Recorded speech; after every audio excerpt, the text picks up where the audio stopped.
Civil precisa estar organizada, creio que a SBA, a SAIS, elas estão contribuindo para tentar orientar os nossos sócios. Nós somos profissionais da saúde, então nosso papel é fundamental até para fazer a superação dessa crise, né?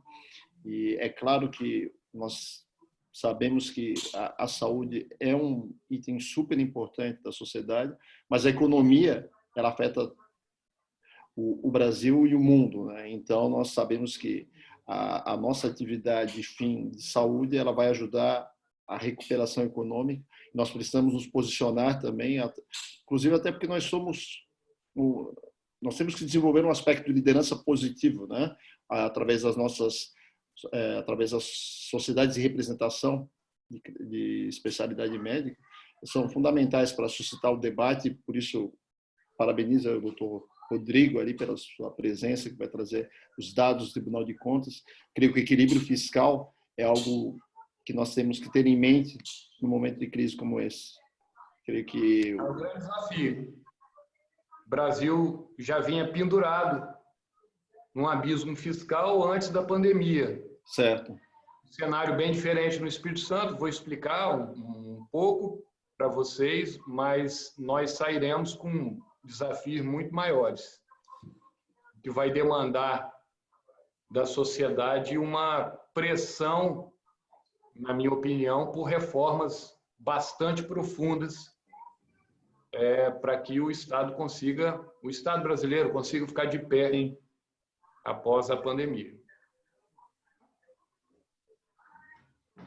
Agradecer também a presença, né, com o ouvinte aí, o Dr. Celso Papaléu, assessor jurídico da SBA, está presente. Muito obrigado pela sua presença aí, viu, doutor Papaléu? Nos honra aí sua presença. Ô, Chamon, nessa linha a gente teve uma conversa boa hoje em Brasília, né? Parece que o presidente e os governadores se acertaram e deve acontecer o veto que ajuda a equilibrar justamente as contas fiscais, uma vez que as categorias que poderiam avançar para terem um realmento, acho que não vão, né? Ajuda muito, porque as exceções colocadas basicamente abarcam 70% dos servidores. Então, não é um congelamento. Precisa congelar. Eu sou a favor até do texto original da LRF, que dizia o seguinte: em época de crise, é possível você diminuir a carga horária do servidor e diminuir o seu salário proporcional à carga horária. E o STF julgou inconstitucional esse dispositivo, que seria uma ferramenta importantíssima para atravessar esse tipo de crise, que é a despesa pública. Embora haja um senso comum, que foi a corrupção que acabou com o Brasil, esse é um senso... a corrupção é terrível, mas não foi ela que faliu e levou o Brasil ao abismo fiscal. O Brasil está no abismo fiscal porque ele gasta muito mais do que arrecada, porque é um país muito maior, é um transatlântico atolado no deserto do Saara tentando se movimentar. Então não tem jeito. Se não for discutido com muita seriedade e com clareza quais são os problemas, nós não vamos achar solução para os problemas. E esse é um. Vamos ver se o Congresso vai segurar essa onda. A pressão dos servidores, que ela é muito organizada, é muito grande, porque nós precisamos desse congelamento, minimamente esse congelamento por 18 meses. É o mínimo. Mas vem cá, se o Supremo diz que é inconstitucional, não vai ser inconstitucional agora? Não, professor, não é a diminuição, não. A diminuição está sepultada. Rodrigo Maia tentou suscitar e teria que ter uma emenda à Constituição, porque, de fato, a Constituição diz que é irredutível, e foi por isso que esse dispositivo da LRF foi derrubado, mas foi derrubado ali meio, assim, o plenário meio dividido. O que nós estamos falando é que esse plano de ajuda aos estados e municípios, ele trata de várias coisas boas. Foi aprovado no Congresso e outras que o veto do presidente pode corrigir. Então, ele trata de quê? Ele trata de compensar parte do ICMS e do ISS perdido pelos municípios e estados. Então, o estado aqui, que vai ter uma queda de ICMS, vou falar um pouco sobre isso, vai ter parte compensada. Então, ajuda a passar este período.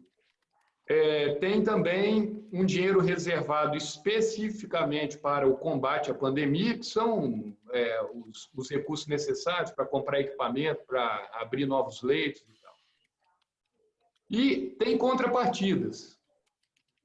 E a contrapartida é um congelamento da despesa com o pessoal no Brasil inteiro por 18 meses.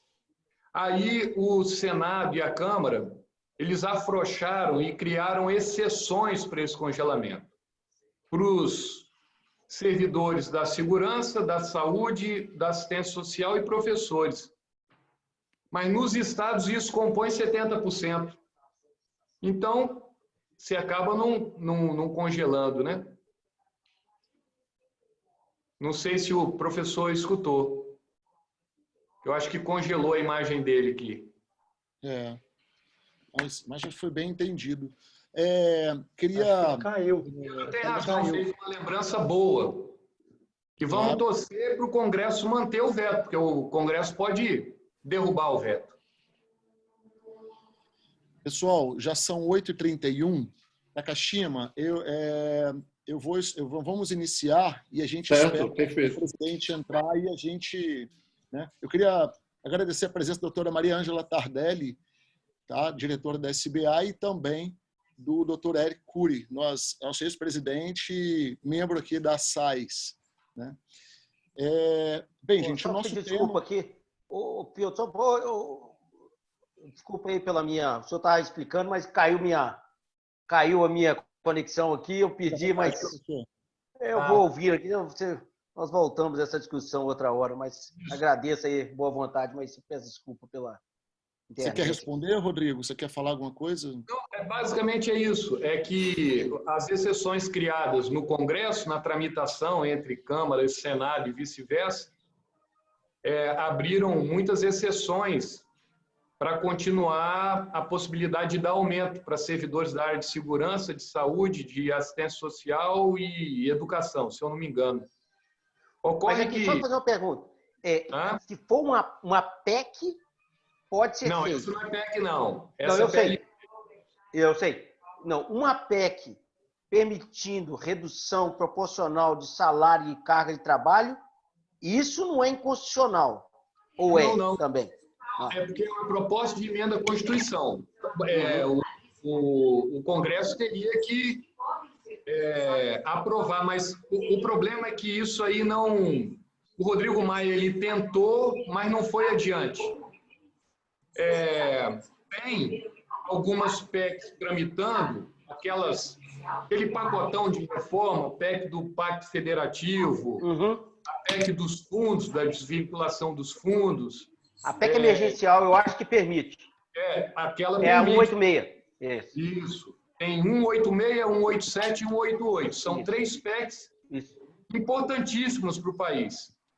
Talvez depois da pandemia não seriam nem mais suficientes, né? Nós teremos que repensar um pouco mais o custo do Estado, né? Depois disso. Pessoal, vou dar início, então, ao webinar. Obrigado, Rodrigo, pelas explicações. O tema nosso é o impacto das finanças públicas na crise do Espírito Santo. Temos convidados de alto gabarito para tentar, como eu já falei, agora estamos com um número maior de participantes, talvez mitigar ou talvez acalentar um pouco essa não calmaria e impaciência das pessoas a respeito das finanças, não só públicas, que nos preocupa muito, sabe, Rodrigo, como também os demais, o que fazer com o dinheiro que entra, que é pouco, e o que fazer pós-pandemia econômica. Né? Eu gostaria de ouvir, antes de tudo, nós vamos aguardar o doutor Regian, mas eu gostaria que o vice-presidente, doutor Takashima, falasse alguma coisa aí já na abertura, antes da gente já passar para as regras, que seria o seu caso também, por gentileza. Certo. Piotr, muito obrigado pelo convite. A SBA se sente extremamente honrada de estar presente nesse evento. Falar sobre a questão econômica, finanças pessoais e a Covid-19 são temas que se entrelaçam e que são cruciais para a resolução dessa situação, porque hoje os problemas eles não são mais estanques, os problemas se comunicam e nós temos que enfrentar essa situação juntos. Creio que é extremamente saudável ter profissionais de outras áreas para trocar ideias, nos orientar e traçar o cenário que nós estamos vivendo, para que, do nosso lado, enquanto profissionais da saúde, nós possamos contribuir da melhor forma possível para o Brasil. Creio que essa é a missão de cada um de nós quando escolhemos sermos médicos, e isso é fundamental num momento como esse. Eu acho que mais do que nunca, no momento de dificuldade da Covid-19, isso fortalece a nossa vocação, a nossa missão.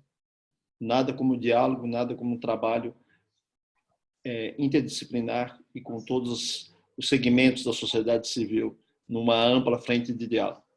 Piotr, creio que o doutor Rojan, ele estava num outro evento agora que está terminando. Eu até vou fazer a sugestão para que quando ele entre no meio ou para o final, ele possa também fazer a sua contribuição. E se você quiser, eu posso até explicar as regras do webinar e darmos início ao evento. Pode ser? Por favor. Então, eu vou compartilhar a tela aqui um instante para que todos possam entender aqui.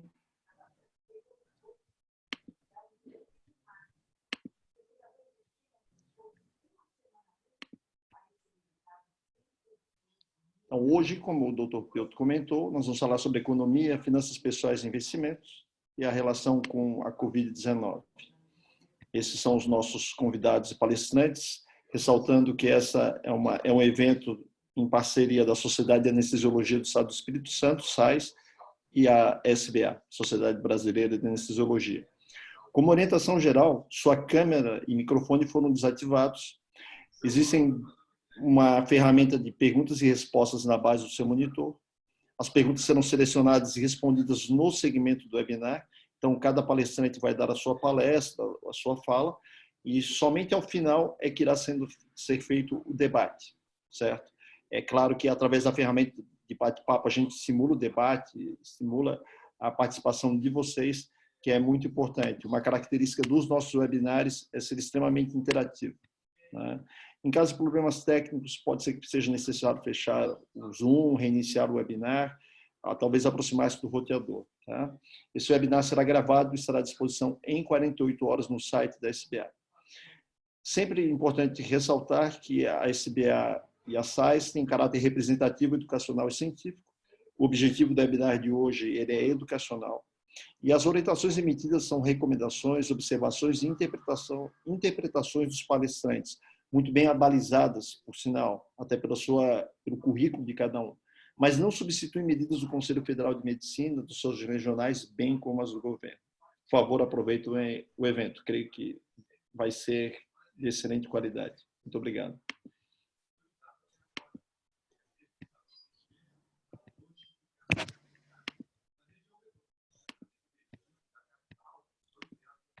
Piotr, o Dr. Rojan chegou. Ok, vamos ouvi-lo. Dr. Jean, seja muito bem-vindo. Ele entrou? Ok, estou aqui. Dr. Jean, seja muito bem-vindo. A honra muito grande para a SAIS tê-lo novamente aqui próximo. Acho que eu sinto que Dr. Jean, que é presidente da Sociedade de Anestesiologia, muito nos honra a sua presença. É capixaba já, eu sinto que é capixaba, porque quando vem aqui, eu tenho certeza pelo carinho que tem com a Sociedade do Espírito Santo. Eu acho que ele é membro da SAIS, com certeza. Eu gostaria muito de ouvir as suas palavras e boa noite, doutor Jean. Seja muito bem-vindo ao nosso webinar. Boa noite, Piotr. Eu queria, primeiro, parabenizar aqui os participantes e a todos os palestrantes aqui presentes, né? Pessoas que certamente têm um nível muito alto para comandar esse webinar. E também elogiar a SAIS, aqui em nome da sua presidência, do Wellington Piotto, que vem desenvolvendo um trabalho excelente, um trabalho primoroso, sempre à frente do tempo, né? Uma visão muito importante sobre isso. E também vem fazendo uma contribuição muito importante frente à Sociedade Brasileira de Anestesiologia, porque ele tem ideias interessantes, ideias que nós absorvemos uma grande parte delas, e por isso mesmo a SBA ela está aqui presente, na minha presença como presidente, na do vice-presidente também, o Takashima, e para nós é uma honra poder participar de uma regional tão atuante e tão importante, principalmente nesses tempos que nós vivemos, que são tempos de dificuldades, né? Então a gente costuma dizer que no tempo de dificuldade é que as pessoas, as lideranças realmente se fazem mais efetivas, né? Aparecem mais. Isso aí é o caso da SAIS na sua pessoa, e eu espero que a gente possa contribuir naquilo que for preciso. A SBA está de portas abertas para a SAIS, e são regionais fortes e participantes como a sua, que engrandecem ainda mais a nossa sociedade maior, que é a Sociedade Brasileira de Anestesiologia. Então, eu queria fazer esse agradecimento a você, e de antemão também agradecer a participação de todos os outros colegas que estão aqui presentes, e vamos assistir. Estou aqui ansioso também para escutar e poder contribuir ao final. Então, obrigado a todos. Vamos continuar. A palavra é sua, Piotr. Vamos lá, dando seguimento ao nosso webinar, sejam todos muito bem-vindos que chegaram agora. Nós vamos iniciar nossa noite com a apresentação do Dr. Rodrigo Chamon. Dr. Rodrigo Chamon, ele, além de grande amigo, quase irmão, ele é presidente do Tribunal de Contas do Estado do Espírito Santo, ele tem mestrado em Administração Pública pelo Instituto Brasiliense de Direito Público, IDP, né? Ele assumiu já a vice-prefeitura de Guarapari, cargo de governo na prefeitura também. No governo federal, ele foi diretor de administração e finanças da Companhia Docas. No governo do Estado do Espírito Santo, foi secretário de Estado de Desenvolvimento, Infraestrutura e Transportes, como também assumiu o mandato de deputado federal por 2 mandatos, né?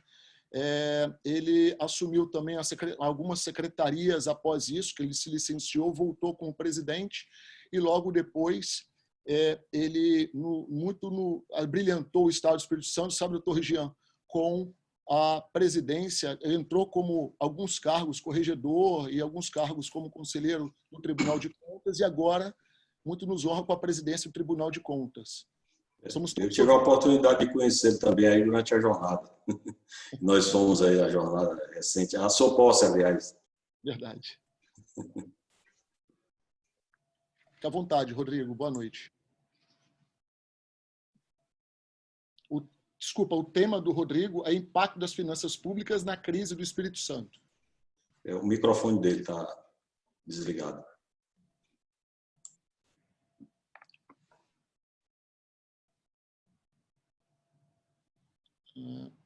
Nós não estamos ouvindo. Tem que habilitar o microfone. Isso. Liberado? Sim. Liberado. Então, tá ótimo. Bom, eu gostaria de agradecer o convite do Dr. Wellington Piotto, que é um grande amigo, realmente fez o parto da minha filha, então eu não vou esquecer disso nunca, né? Minha filha nasceu com a presença dele, que me deu muita segurança, e eu quero saudar a todos, todos os médicos, profissionais de economia, professores, todos presentes. Parabenizar pelo evento, sempre importante debater temas como finanças, economia. Eu aqui sou um corpo estranho, talvez, então, o Tribunal de Contas não é da compreensão de todos, então eu preciso iniciar explicando rapidamente. Estou aqui marcando meu tempo, 15 minutos, Então, controlar a administração pública, que é o papel do Tribunal de Contas, é um desafio que já vem desde a antiguidade. Então, lá no 3.200 anos, lá no Egito, ou na Pérsia, ou na Fenícia, a arrecadação de tributos já era controlada pelos escribas. Código de Manu, na Índia, já trazia normas de administração financeira, de fiscalização e regulamentação da coleta de rendas públicas, né? Quando os povos deixaram de ser nômades e passaram a se organizar em vilas, cidades, começaram os problemas públicos. Então, alguém tinha que administrar o que era público mesmo naquela época. Em Roma, no Senado, com auxílio dos questores, havia também a utilização da fiscalização, né, dos recursos do Tesouro.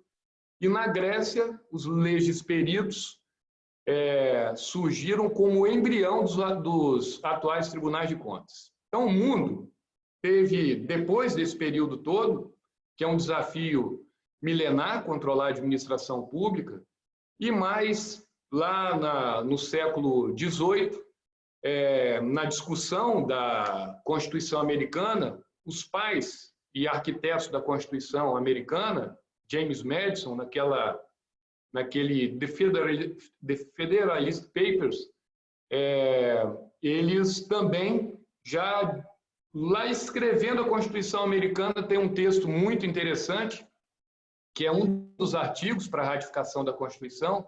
Eles diziam o seguinte: se os homens fossem anjos, não seria necessário haver governos.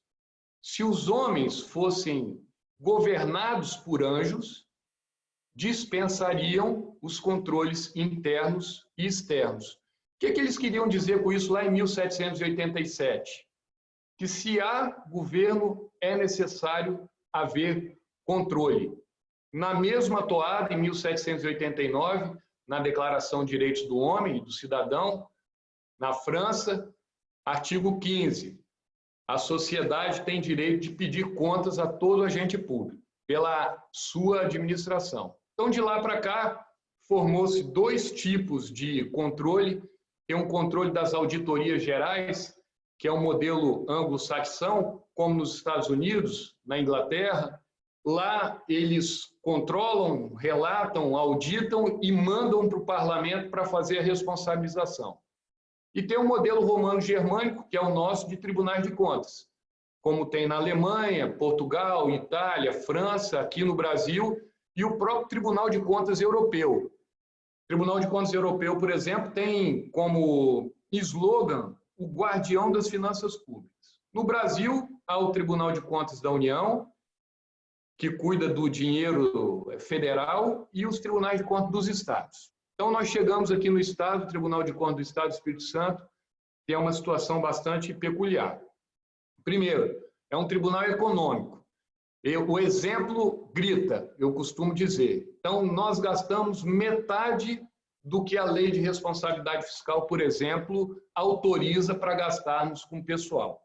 Ainda assim, sendo enxuto e econômico, nós conquistamos referência no Brasil no controle, na garantia da gestão fiscal responsável, que é o papel de guardião da Lei de Responsabilidade Fiscal, e conquistamos notas de excelência quando somos comparados a diversos outros tribunais do Brasil em várias áreas de auditoria e de controle externo.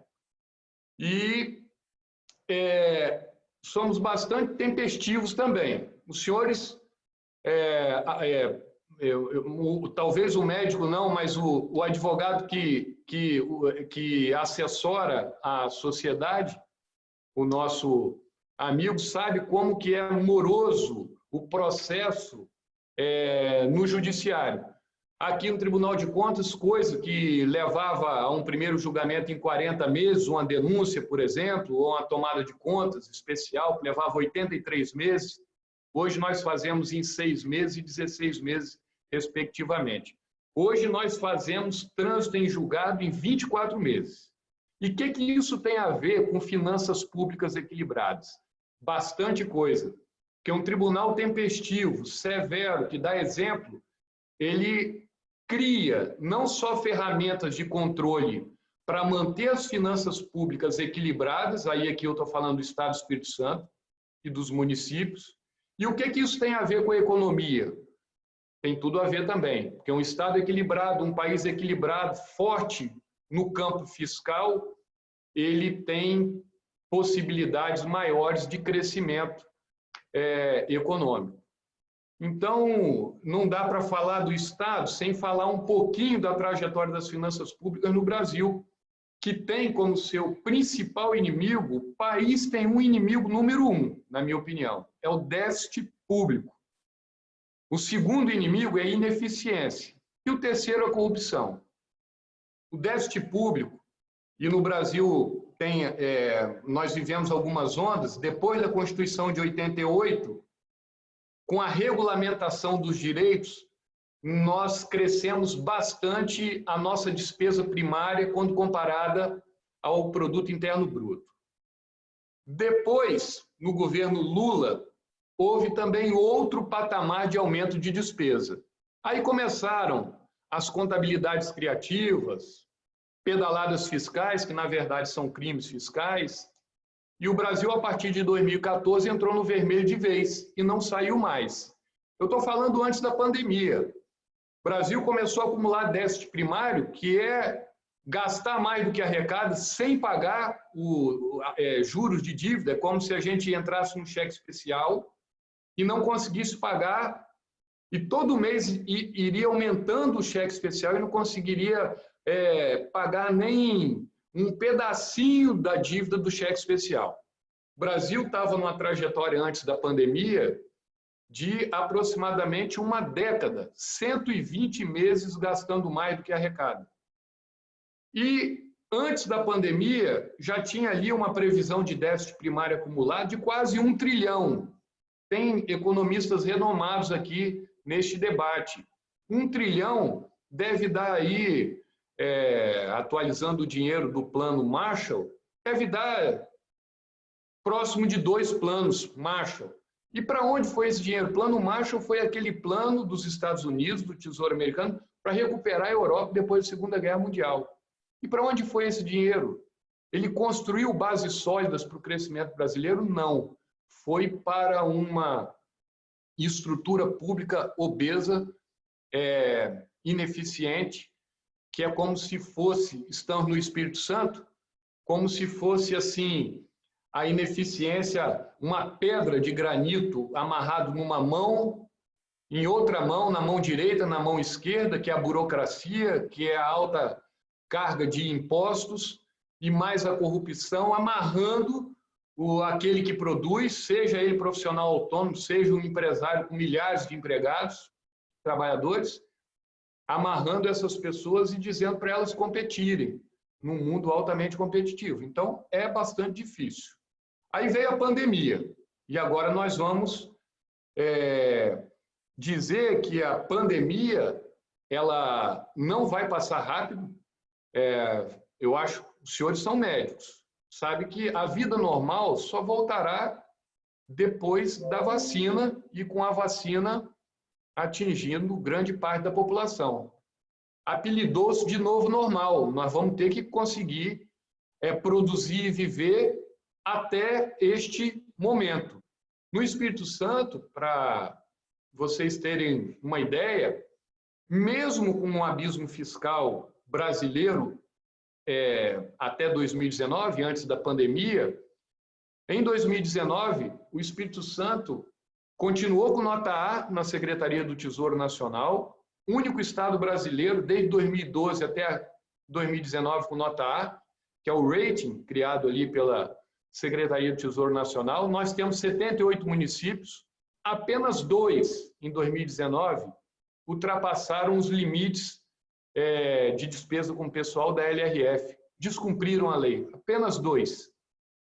Todos os poderes cumpriram, e o Tribunal de Contas, a Assembleia e o Executivo Estadual, especialmente o Tribunal de Contas e a Assembleia, bem abaixo dos limites da LRF.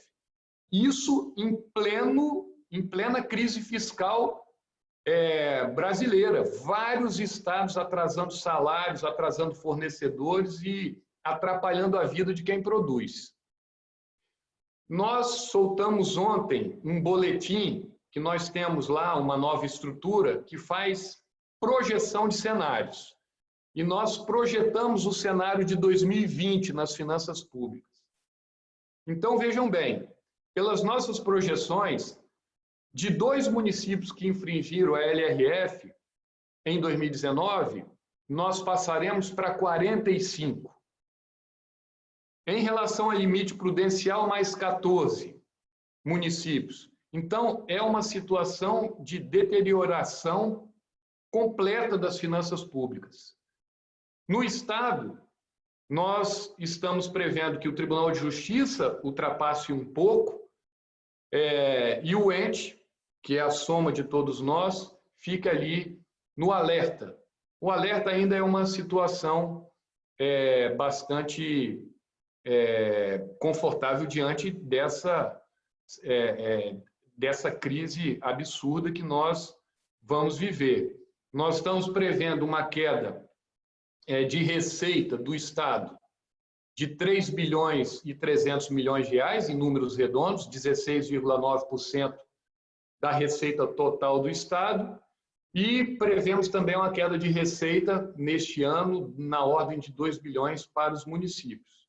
Então, isso vai impactar na vida das pessoas, obviamente, porque quando o setor público se desorganiza no campo fiscal, em suas contas, os serviços ficam prejudicados, há instabilidade no tecido produtivo, isso tudo é muito ruim. E o que a gente está fazendo como controle para garantir que atravessemos esta tempestade e fiquemos de pé após a tempestade? Então, nós realinhamos a nossa estratégia no tribunal e abrimos 3 focos, 3 frentes para a nossa atividade externa. Então, nós aprimoramos a nossa fiscalização na gestão fiscal para garantir que os municípios e o Estado possam passar pela crise sem se inviabilizarem no campo fiscal das finanças públicas. Nós estamos também com um grupo de auditores fazendo uma fiscalização intensiva nas contratações emergenciais ligadas à pandemia e estamos também aí turbinando nossas orientações sobre questões de finanças públicas e contratações emergenciais. Para dentro, também são 3 frentes amplas de trabalho, focadas, economia de gastos. Não sei se os senhores acompanharam, eu assinei um acordo com o governador Renato Casagrande, antes de ontem, autorizando que ele diminua em até 20% o repasse garantido pela lei orçamentária para o tribunal. Essa é uma medida que é possível fazer por conta do nosso controle de gasto dentro da... Mas é uma medida também que serve como um exemplo de austeridade a ser seguido por mais instituições, tanto aqui quanto fora do Espírito Santo também. Então, e estamos aproveitando a crise. A gente tem uma determinação, é quase uma fixação minha e de minha equipe, dos conselheiros, de sairmos desta crise mais eficiente do que entramos. E a eficiência naquele tripé, um tripé simples de entender. É eficiente aquele que produz com qualidade, aquele que respeita prazo, ou seja, é tempestivo em suas ações e no menor custo possível. Não dá para ser eficiente se não considerar esses 3 pilares. Então, nós estamos lá num mutirão em teletrabalho, 95% dos servidores em teletrabalho. Isso permitiu que a gente caísse o custo da manutenção do tribunal e estamos produzindo mais.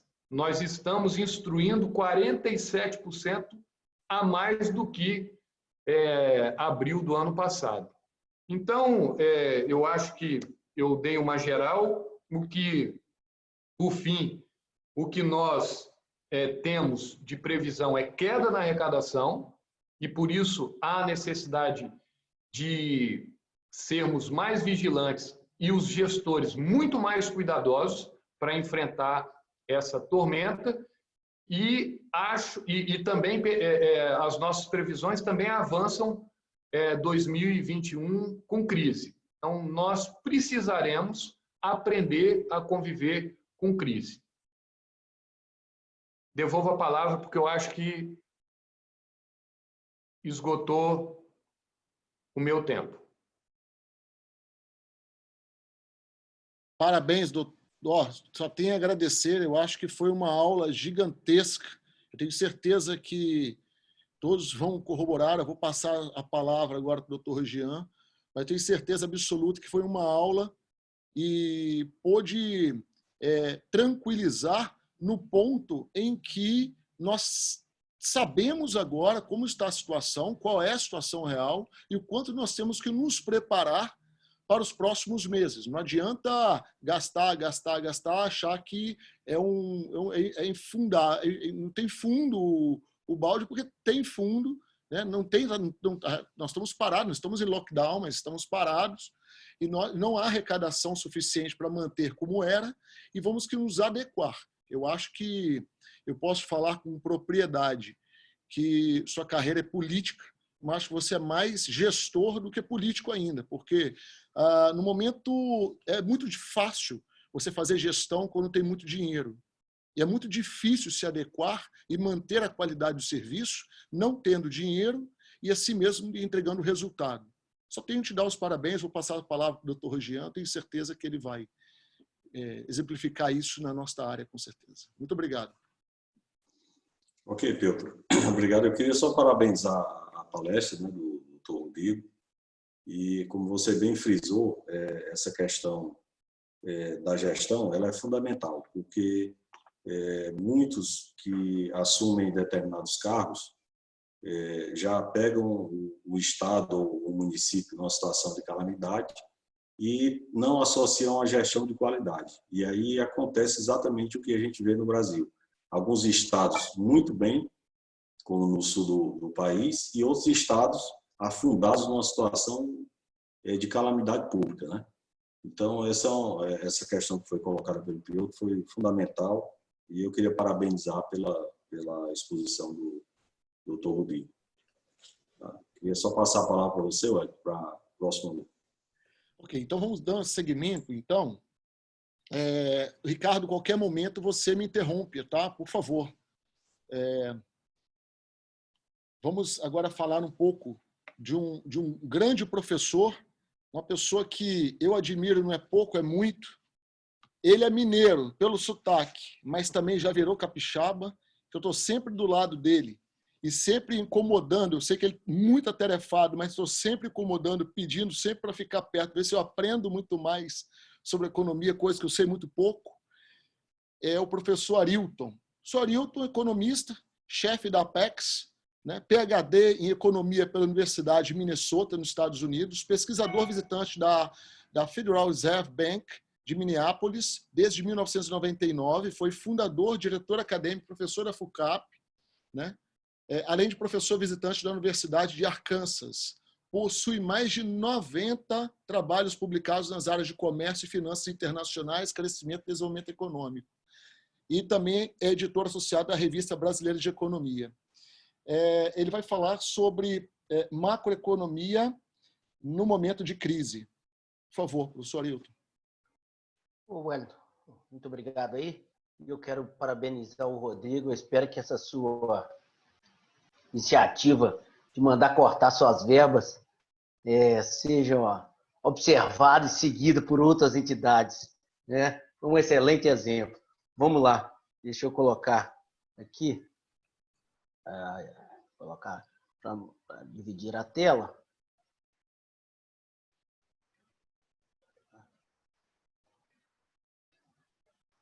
Beleza, vamos lá. Está todo mundo vendo aí a tela? Tá aparecendo? Aí. Vamos lá, então. Bom, então o que nós vamos fazer aqui é só dar uma pincelada no cenário para que o tema aí de investimento pessoal, investimentos, estratégia de investimento sejam explorados baseado nisso aí, nessa discussão. Bom, vamos lá. Nós estamos aí na pandemia, a pandemia mudou razoavelmente o cenário econômico no Brasil e no mundo. Tá? Começamos em 2020, expectativa de crescimento no Brasil e no mundo, né? No Brasil, a gente esperava, inclusive, que o que a gente chama de melhor dos fundamentos macroeconômicos, e o doutor Rodrigo aí expressou muito bem a forma de estabilidade e reconhecimento de controle do déficit público, né? Então, nós entramos achando o seguinte, nós vamos melhorar os fundamentos, o crescimento vai voltar e as reformas vão continuar andando. Aí o choque gerou incerteza, reduziu o crescimento e afetou razoavelmente os preços dos ativos financeiros ao redor do mundo, né?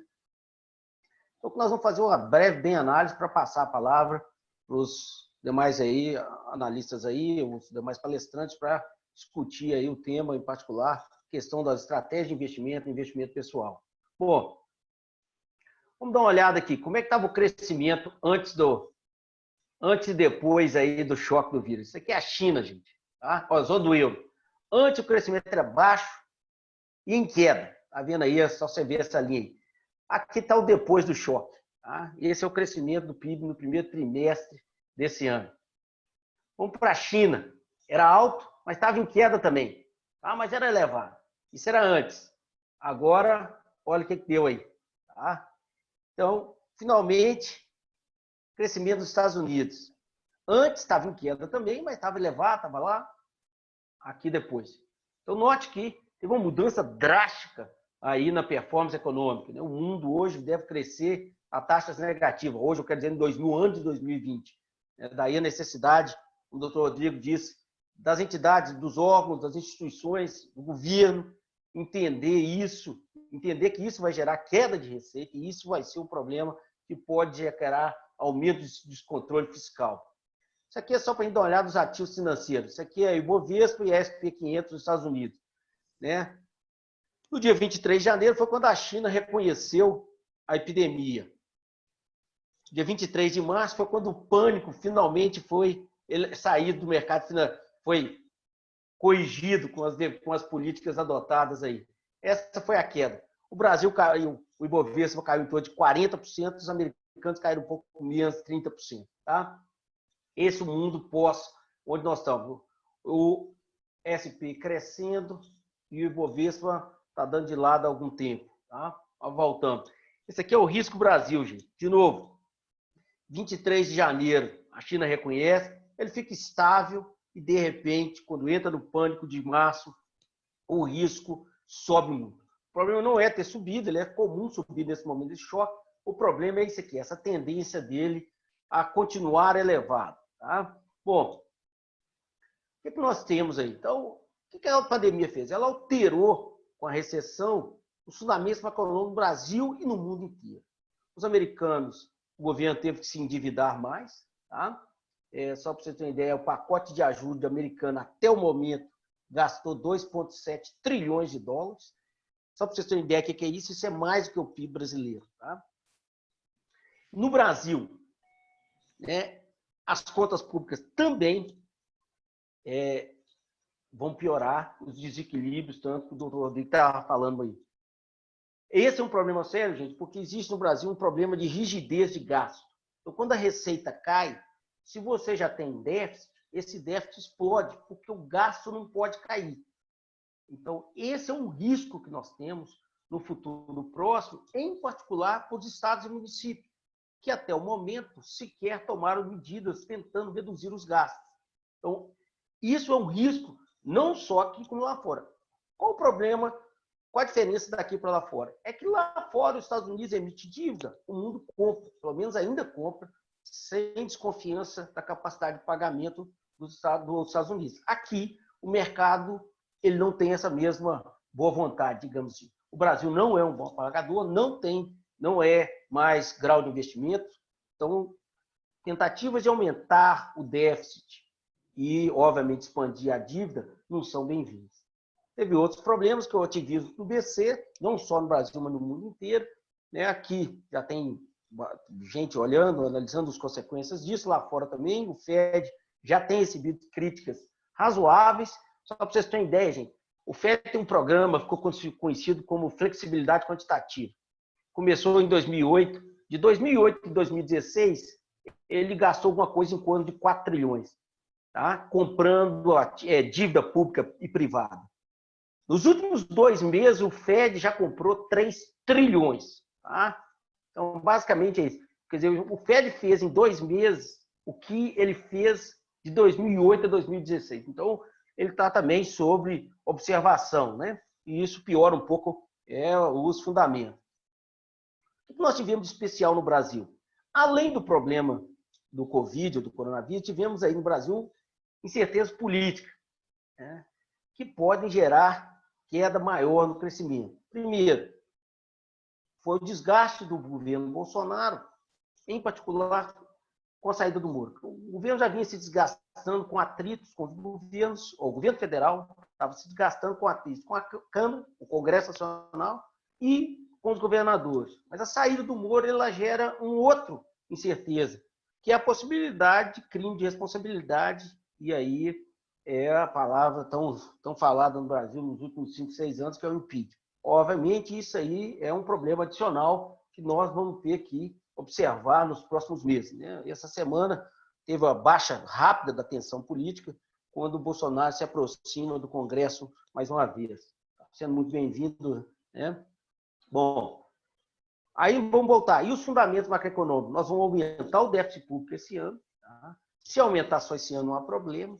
O problema é que isso é o governo federal e os governos estaduais. Os governos estaduais, eles estão com, até o momento, eles receberam ajuda externa do governo federal, né, no PL aí, que foi o 149, eu acho, o doutor Rodrigo aí que me corrija se eu estiver falando, se eu errar o nome aqui, o 149, mas o problema é que esse dinheiro, teoricamente, é para ajudar nos gastos adicionais. Os gastos correntes, que continuam, dada a rigidez no Brasil, continuam, eles vão gerar problemas no futuro, porque, como o doutor Rodrigo falou, existe uma estimativa de queda muito grande das receitas dos estados. Então, mesmo os estados, como o Espírito Santo, como o nosso estado, que estava bem, pode ter dificuldade de honrar seus compromissos. Então, essa é uma incerteza a mais, né? A gente espera que não chegue nisso, mas no momento, sem nenhum movimento dos estados, é uma coisa preocupante. Hoje, a pedido do presidente Bolsonaro para que os governadores dessem apoio ao veto de aumento do salário do jornalismo até 2021 também foi na direção aí para evitar, inclusive, os problemas futuros. E o mercado viu com muito bons olhos, seria uma medida de precaução muito boa, né? E, particularmente, também uma medida de igualdade, tendo visto que o setor privado está arcando muito com os custos no momento. Tá? Bom, um outro problema criado é o seguinte: as reformas, no momento, elas foram interrompidas para discussão de medidas para mitigar os efeitos da recessão. Mas elas foram simplesmente interrompidas ou elas foram abandonadas, né? No fim desse processo, no fim dessa pandemia, o governo vai ter novamente condições para restabelecer as negociações do Congresso e fazer avançar as reformas? Essa é uma outra dúvida que tem, em particular, se o governo continuasse, o governo federal, desculpe, continuasse desgastando na sua relação com o Congresso. Tá? Então, esses são aí, gente, é o seguinte, esses são os riscos que nós temos aqui. Tá? Se vocês olharem, como é que nós estamos no Brasil hoje? Tá? Se vocês olharem no Brasil, então o Brasil entrou, estava crescendo, tem recessão, nós vimos aí, o mundo inteiro, e nós queremos ver o que vai acontecer nos próximos anos. Eu vou mostrar a previsão, foi publicada pelo FMI na Perspectivas Econômicas 2020, ou Economic Outlook 2020. Né? Veja só, vamos começar aqui. O mundo todo, tá? Esse ano deve cair 3% do PIB, tá certo? Em 2021 vai ter uma recuperação forte. Então, isso aí, gente, a perspectiva é o quê? É que os fundamentos piorados esse ano não vão se repetir o ano que vem. Em outras palavras, nós vamos piorar as contas públicas, vamos piorar os fundamentos macroeconômicos esse ano, mas o ano que vem isso é temporário. Essa é a leitura. Agora, isso aqui, gente, é bem diferente. Vamos dar uma olhada aqui. O nosso segundo parceiro comercial mais importante, Estados Unidos, uma queda de 5,9%, né? 6% esse ano. Tá? O ano que vem, um crescimento forte, 4,7%. Vamos olhar mais aqui. Zona do euro. A zona do euro, gente, ela é a quarta maior, ou já deve ser a terceira maior parceira comercial nossa. Olha o crescimento aí, menos 7,5%. Tá? Esse aí, crescendo forte o ano que vem também. Se vocês olharem os mercados emergentes, países emergentes, onde o Brasil se inclui, a queda é menor. Olha só, menos 1% e o ano que vem um crescimento forte. Mas o Brasil, vamos lá, a China, e veja, a despeito do ano do mundo inteiro cair, a China, ela cai o crescimento, mas continua crescendo. 1,2% esse ano e 9% o ano que vem. O Brasil, gente, está mal. Ele cai 5,3% e 2,9%. Eu, particularmente, acho que esse número do FMI, é difícil imaginar o Brasil tendo uma recessão menor que os Estados Unidos, por várias razões. Os Estados Unidos fizeram medidas fiscais e monetárias que estão atingindo as empresas privadas e que devem mitigar os impactos da recessão. No Brasil, as nossas medidas estão bem aquém. Obviamente, nós temos restrições fiscais, nós temos problemas de moeda. Né? A moeda, o real não é uma moeda internacional que todos querem manter em momentos de crise, mas nossas medidas que tentaram mitigar são muito restritas. Em particular, nós tivemos o Corona Voucher e nós tivemos para as empresas a MP 936 e 927, que permitiram redução da carga horária e do salário ou suspensão do mercado do contrato de trabalho. Essas medidas foram importantes, são importantes, tá? O Supremo, nesse ponto, foi extremamente ágil para dar seguridade a adoção dessas medidas, na medida que o ministro Lewandowski tinha dado uma liminar suspendendo e eles rapidamente julgaram. Essa medida é importante, gente, porque uma empresa que está fechada por ordem do governo, ela não tem condições de arcar com a folha de salário, ela não tem condições de arcar com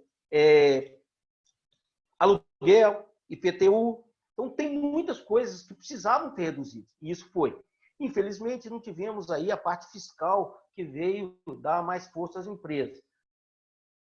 Isso, então, eu vejo como um problema muito grande. O lado monetário também, como nós temos visto, os programas de crédito do governo, do que o governo tem implementado, eles não têm conseguido atingir a micro e pequena empresa, então nós devemos ter uma recessão maior, porque nós devemos ter um número de falências maior aqui do que nos Estados Unidos. Então, eu imagino que esse número aí, ele vai ter que ser revisto mais algumas vezes e possivelmente, e infelizmente, vai ser uma queda maior. E note que tem um problema. Embora nós vamos cair muito esse ano, ao contrário dos países que nós olhamos aqui, o crescimento ano que vem é baixo. O Brasil, e aí eu acho que isso já está bem claro, eu acho que é uma das razões exatamente isso. A nossa recessão deve causar um impacto muito grande no setor de serviços, que é o setor onde tem micro e pequenas empresas, e essas empresas elas vão desaparecer. Logo, a retomada vai ser diferente. Né? Se uma empresa ela fechou e reabre, aí significa que ela parou de produzir e voltou a produzir, então significa que nós vamos ter uma reabertura, um crescimento mais rápido. Se a empresa desaparece, na hora que se reabre a economia, ela não volta a operar. Isso aí vai fazer o quê? Com a lentidão da retomada. Então, basicamente, é esse aí o cenário, tá? Que nós estamos vendo aí para o Brasil e para os principais parceiros comerciais. Tá? Pô, só para concluir e passar a palavra, né?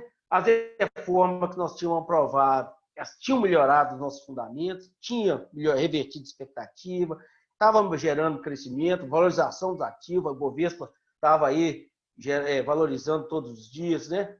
Nos últimos anos aí, mas o surto veio interromper a tendência de valorização dos ativos e alterando o fundamento da economia brasileira e mundial. O problema no Brasil é que essa possibilidade de alteração virar permanente é que está preocupando mais o mercado, mantendo aqueles riscos mais elevados. Para voltar a crescer, gente, é voltar com as reformas. Sem essas reformas, de novo, a estabilidade que nós tínhamos atingido, ela deve durar pouco e os ativos, a valorização de ativos sem estabilidade, nós vimos aí, a lá governo Dilma, ela não ocorre. Tá? não terminada aqui, eu agradeço e passo a palavra aí para o Piotr. Tá? Piotr, a palavra está com você. Parabéns, professor Arilton. Muito obrigado.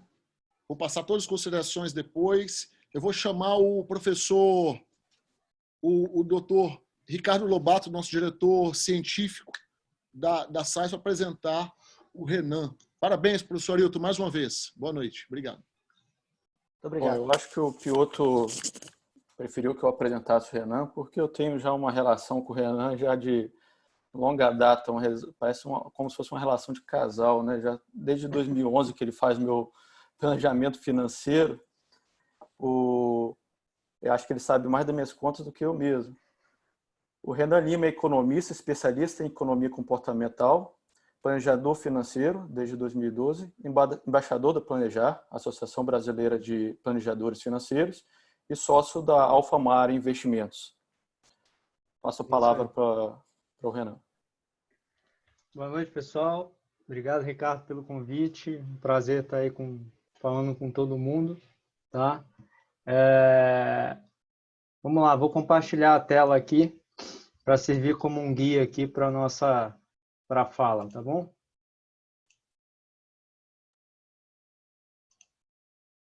Vocês enxergam a minha tela? Sim. Ok. Então, vamos lá, pessoal. Vou falar sobre finanças pessoais, esse foi o tema que foi me dado, né? E o Ricardo falou bem sobre a questão do planejamento financeiro pessoal, né? A primeira pergunta que a gente deve fazer é justamente por que planejar? Por que, afinal de contas, a gente deve nos planejar? Justamente para não cair em armadilhas. Nós temos muitas armadilhas mentais, armadilhas de decisões que podemos ter ao longo da nossa vida. E nós enxergamos que o segredo para ter tranquilidade é justamente planejar e evitar grandes erros, ou seja, não cair nessas armadilhas. Então, esse é o porquê, é o motivo de se planejar. E agora vem a seguinte pergunta: como é que eu me planejo, afinal de contas? Um planejamento nada mais é do que uma fotografia do seu perfil comportamental, da sua saúde financeira, que te ajuda a tomar boas decisões. É um plano para que você possa atingir seus objetivos de curto, médio e longo prazo. Então, como o Rodrigo falou muito bem na questão das contas do Estado, isso tem relação com as nossas finanças pessoais, né? E o Arilton também comentou com relação às finanças públicas, às reformas. Tudo isso faz parte de um planejamento. E é importante compartilhar que para você executar um planejamento financeiro bem feito, é óbvio que você pode fazê-lo sozinho, mas existe uma associação, a Associação Brasileira de Planejadores Financeiros, que representa a certificação CFP no Brasil, que é uma associação que reúne profissionais, planejadores financeiros. Assim como a gente tem um médico da família, a gente tem um advogado da família, você pode ter um planejador, que é justamente esse profissional que vai estar ao seu lado. Nos Estados Unidos, por exemplo, existem mais de 80 mil profissionais e hoje está crescendo no Brasil. E nesse sentido, o que eu devo planejar? Eu vi o quanto é importante eu me planejar, o que eu devo planejar. Dentro de um planejamento, é importante você entender quais são os seus objetivos, o seu perfil, o que você deseja, o seu orçamento, da onde vem meu dinheiro, para onde vai meu dinheiro, o seu balanço patrimonial, quais são os meus ativos, quais são os meus passivos, proteções, preciso me proteger, seguros, sucessão, se algo acontecer comigo, como é que fica a minha família, e, é claro, investimentos. Tudo isso faz parte de um plano. É como se fosse um mapa. Eu sei onde que eu estou e sei onde que eu quero chegar. E eu vou compartilhar 3 itens essenciais dentro de um planejamento financeiro que é bom estarmos atentos para a execução. Primeiro é a questão do comportamento. Por que é tão importante estar atento ao comportamento? Aqui eu compartilho uma frase de um economista da economia comportamental, Dan Ariely. Inclusive tem palestra dele no TED, quem quiser ver. Da perspectiva da economia comportamental, nós somos falíveis, facilmente confundidos, não tão inteligentes e algumas vezes irracionais. Somos mais parecidos com Homer Simpson do que o super-homem. E por que eu trago essa questão no comportamento? Porque a economia tradicional, que muitos daqui estudaram, inclusive temos um mestre aqui, o Arilton, é baseada no Homo econômicos, que é o seguinte: o objetivo é o bem-estar, né? Só que no dia a dia, nós estamos muito mais para o lado do Homer Simpson. O objetivo também é o bem-estar, porém, cometemos alguns equívocos. Então, do lado do processamento das informações, o Homo econômicos processa tudo perfeitamente, que é o super-homem. Já o Homer Simpson não processa perfeitamente. O super-homem maximiza a utilidade esperada. Já o Homer Simpson, não. Autocontrole. Super-homem não sofre desse problema. Ele tem um autocontrole. Já o Homer Simpson não tem autocontrole. Tanto que ele está comendo uma rosquinha ali. O super-homem não se confunde. Então, para ele, está tudo perfeito. Já o Homer Simpson acaba se confundindo com um número de informações. E o super-homem também não se arrepende. Afinal, ele só toma decisões corretas. E, na verdade, como Homo sapiens, né, o Homer Simpson, nós nos arrependemos. Então, no final do dia, nós, seres humanos, somos mais parecidos como Homo sapiens, né, e o Homer Simpson. E por que isso acontece? Justamente por termos algumas heurísticas, alguns vieses.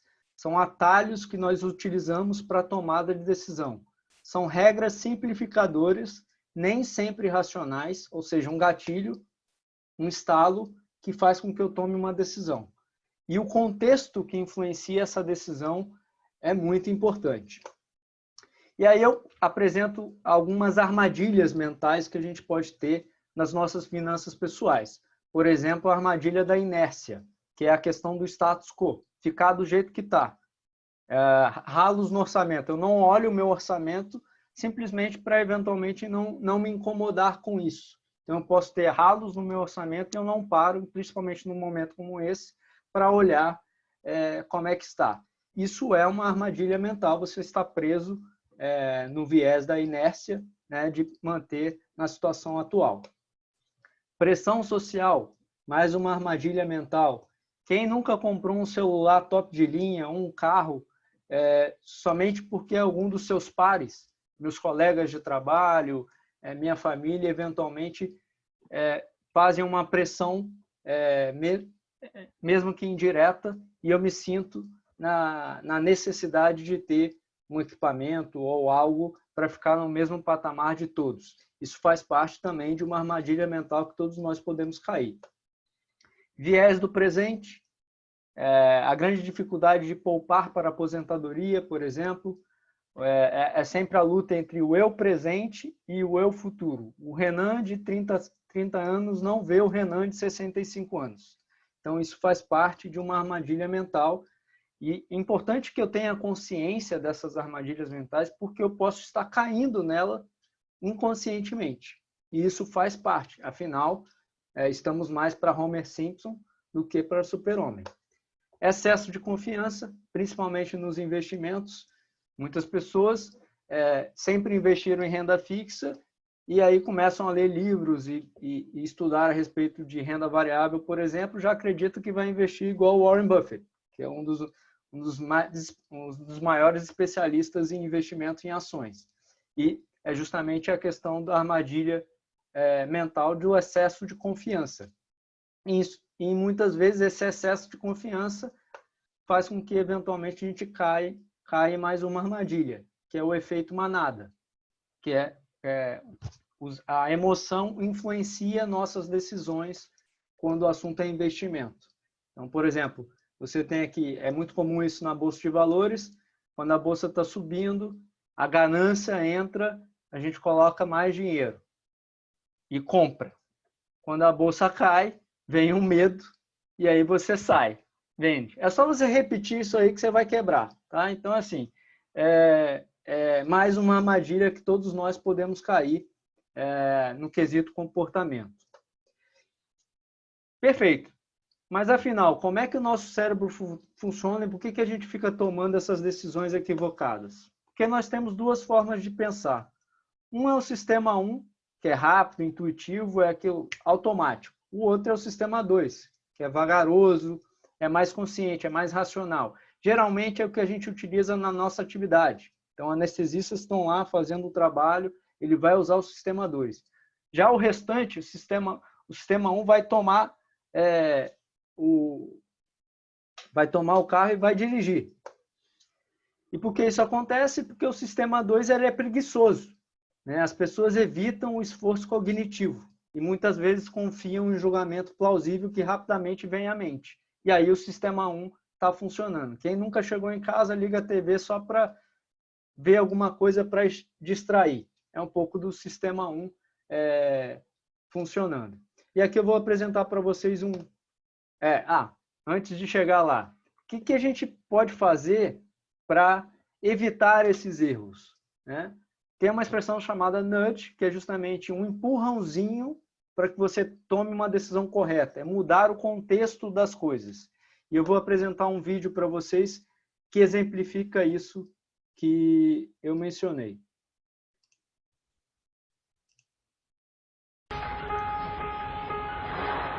Todos escutam?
Aqui é um exemplo de nudge aplicado para justamente as pessoas utilizarem mais a escada comum do que a escada rolante. Você tem vários exemplos de nudges que também podem ser aplicados nas finanças.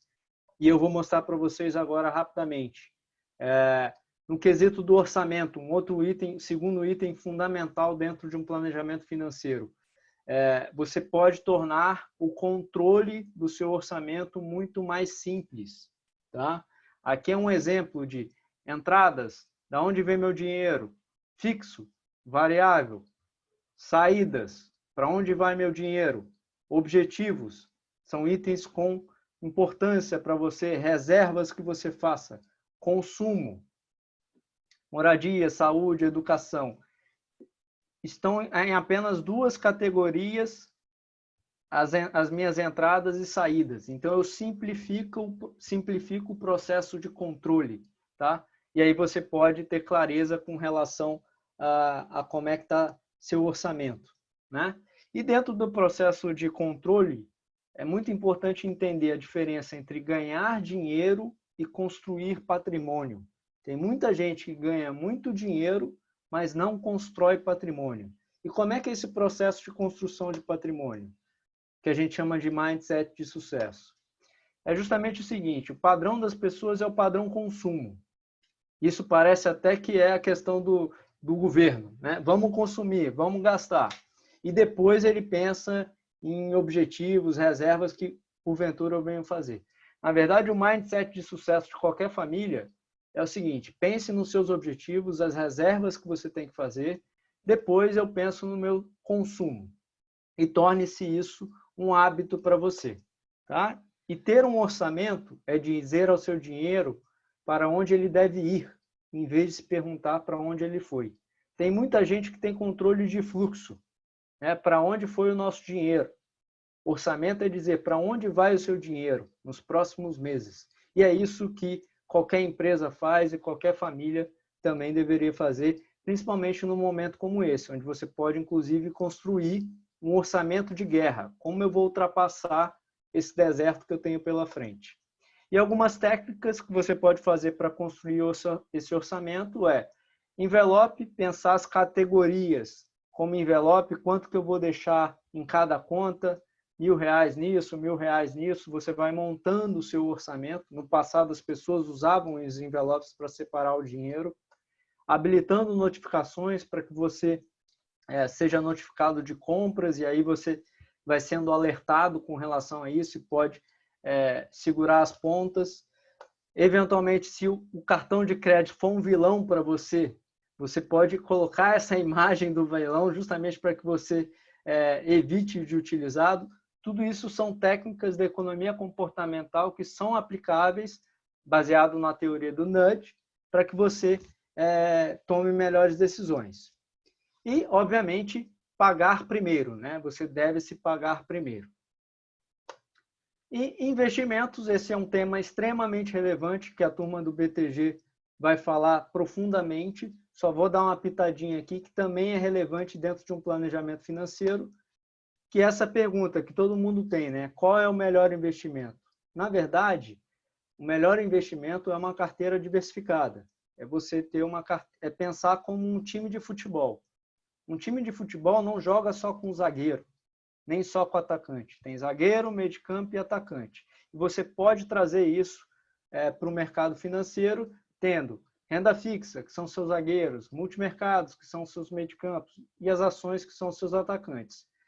Porque o resultado do mercado ele é muito incerto. Isso aqui são o retorno das aplicações de 2003 até 2019, do melhor para o pior de cada ano. A gente chama isso de tabela periódica de economista.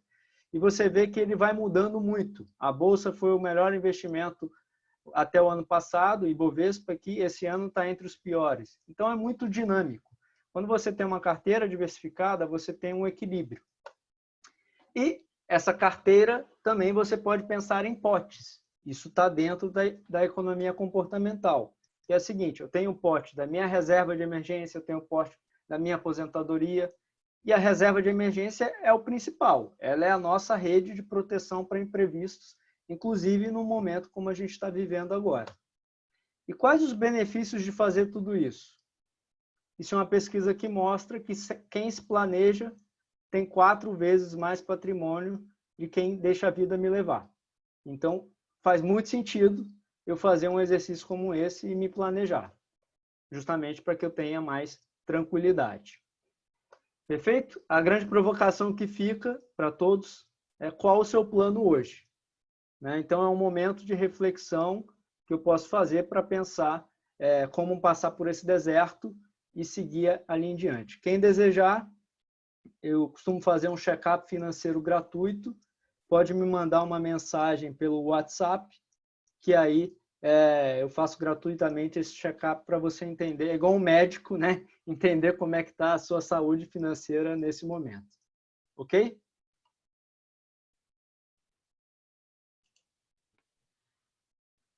Então é isso, pastor. Ok. Renan, obrigado. Foi excelente, viu? Nós vamos deixar as perguntas para o final e vamos passar para os meninos do BTG, tá bom? Parabéns pela sua apresentação. Agora, eu conheci um rapaz, através de um grande amigo, Luiz Bevilacqua, para alguns Lula, que pôde me apresentar essa figura, uma pessoa extraordinária, de importância na área financeira assim, gigantesca. Eu pude conversar com ele, ver a simplicidade, apesar da importância dele, né? Que é o Nandi. Nandi é sócio do BTG Pactual, ele vai fazer uma introdução para depois o Pini, que também já vou falar o currículo dele rapidamente para não estender. O Nandi ele é sócio da BTG Pactual desde 2014, é formado pela Universidade de Mackenzie, pós-graduação LLM, né, pela FGV São Paulo. Ingressou na BTG em 2010, responsável pela estruturação jurídica de operações de crédito, investimentos e produtos no Brasil e no exterior. Atualmente ocupa a posição de Head Legal para os Estados Unidos, Reino Unido e México. Vou falar rapidamente do Guilherme também, que o Guilherme já vai emendar com ele, que é sócio da BTG Pactual desde 2004, é formado em administração de empresas pela ASP-FGV, com pós em finanças, ingressou no BTG Pactual em 97, atuando como responsável pela parte de produtos, foi responsável pela área de Transaction Products na UBS Bahamas, responsável na Suíça por América Latina, no EFG Bank. Hoje ocupa a posição de Head da BTG Pactual, recentemente formada após a aquisição da Ouro Invest DTVM em março de 2020. Boa noite aos dois. Por favor, fique à vontade. Boa noite a todos. Obrigado, Piotr, pela introdução. Obrigado pelo convite. Obrigado também ao Dr. Rogian, em nome da SBA. Eu gostaria de só, como você disse, aí eu vou fazer uma introdução para o Pini. O Pini é o craque do nosso time. Na verdade, eu só queria falar sobre um conceito. A gente, em conversa com o Dr. Piotr, ele trouxe para mim uma questão. Ele gostaria também de entender um pouco como é que a gente está vendo isso lá fora, em Nova York. Eu estou baseado em Nova York. E aí, com base nisso, eu pensei 4 pontos que são impactos que foram gerados em função do Covid-19, ou seja, da pandemia e do lockdown. E esses 4 pontos, os que são eventualmente tendências que a gente vai ver por aqui também. Eu vou antecipar ou colocar esses pontos, eventualmente alguns deles já estão acontecendo aqui, mas eu acho importante porque o Pini vai entrar muito nesse aspecto de tentar mitigar essa incerteza que está sendo gerada. Então, o primeiro ponto que acho que é importante a gente mencionar é a questão da moradia lá em Nova York. Nova York é uma cidade que tem um metro quadrado muito caro, em que as pessoas moram em apartamentos em geral pequeno, e aí vem a pandemia, vem o lockdown, as pessoas automaticamente estão com a sua família num apartamento pequeno, sem muito para onde ir.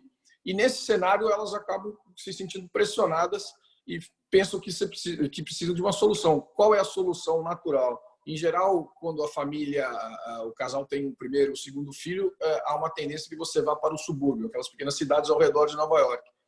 Nesse momento, o que está acontecendo é que existe uma onda de imigração da cidade, dos grandes centros, mas aqui nesse caso especificamente Nova York, para os subúrbios. Então você tem um excesso de demanda que está sendo processado e famílias que tinham planos de fazer esse processo ao longo do tempo estão antecipando, porque justamente você tem um problema que no momento que você entra em lockdown, você não tem para onde ir. Quando você vai para o subúrbio, você mora numa casa bem espaçada em relação às demais, então você tem liberdade, que é o que as pessoas buscam. Então esse é um primeiro impacto que pode virar tendência por aqui também.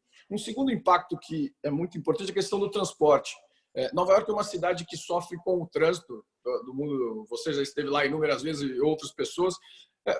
É uma questão muito grave a questão do trânsito. Ela já tentou controlar essa questão do trânsito, tentando implementar, por exemplo, pedágios que funcionariam como obstáculos para que os veículos circulassem por determinadas áreas da ilha de Manhattan.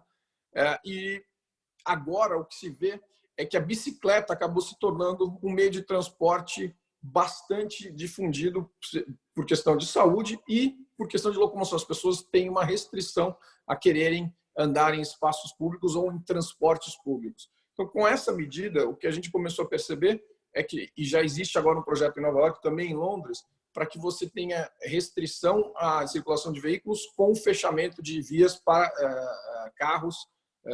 E, nesse sentido, você vai ter ciclovias permanentes para que as pessoas possam se locomover via bicicleta. Isso evita a sobrecarga do transporte público e, portanto, permite que você tenha uma segurança maior para se locomover. Uma outra consequência um outro exemplo que eu queria passar para vocês é a questão das viagens, né? Tanto de turismo quanto de negócio. Nova York é uma cidade de turismo e de negócios. Na medida em que você tem uma restrição ou um medo das pessoas de voar, e alguém mencionou isso, até que você tenha a vacina, você não vai ter uma tranquilidade para que você possa voar, por diversos fatores. As pessoas não vão querer, por exemplo, adoecerem em um outro país, por diversas questões, inclusive custo, né? Então, até que você tenha essa vacina, você vai ter uma cidade como Nova York sofrendo bastante, seja em função do turismo, mas até mais em função da questão comercial, do turismo comercial ou de negócios. Porque é esse turismo que movimenta bastante. Nova York é normalmente considerado uma cidade-centro comercial mundial, e nesse aspecto você vai deixar de ter essas pessoas. Hoje, por exemplo, o FMI recentemente fez uma reunião totalmente virtual, tem as reuniões anuais e provavelmente não vai fazer uma reunião presencial, acho que agora em outubro. Então, esse impacto especificamente na cidade vai ser bastante grande. Você vai ter a indústria hoteleira, obviamente, mas também a indústria de serviços, que é ligada a essa indústria, sofrendo bastante. Então, aí você já percebe também uma grande mudança para a cidade. E acho que, por fim, um outro ponto que é bastante importante é a questão dos restaurantes. Os restaurantes estão fechados, já existia uma cultura de delivery e take-out nos Estados Unidos. O take-out é aquele pedido que você faz e retira no local. Essa cultura, obviamente, vai permanecer, mas a volta dos restaurantes vai depender muito da forma como a prefeitura e o governo definirem isso. As informações que a gente tem lá é que a definição é hoje 50% da capacidade e um projeto para que criem-se áreas externas. Mas, infelizmente, 50% da capacidade para grande parte dos restaurantes, ainda que eles vivam cheios com 50% da capacidade, não vão permitir que esses restaurantes sobrevivam. Então, você tem um impacto muito grande que pode ocorrer sobre Nova York, mas para todos esses pontos, você tem economistas e analistas que trazem contrapontos e dizem que talvez o problema não seja tão grande. Então, essa introdução é para justamente dizer que existe uma incerteza muito grande sobre esse cenário atual, mas mais ainda sobre o que acontece lá na frente.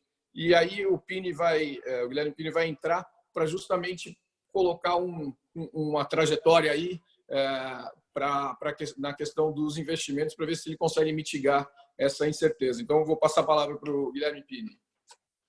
Obrigado, Quem sou eu, Nandi? Boa noite a todos. Eu vou tentar ser breve, acho que já é um pouco tarde, eu vou tentar ser o mais objetivo possível aqui.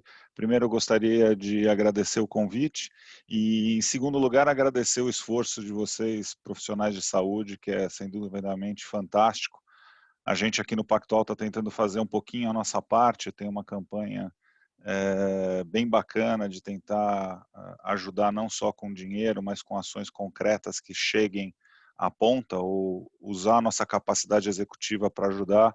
Então, de novo, obrigado, parabéns, e vocês estão fazendo um trabalho fantástico.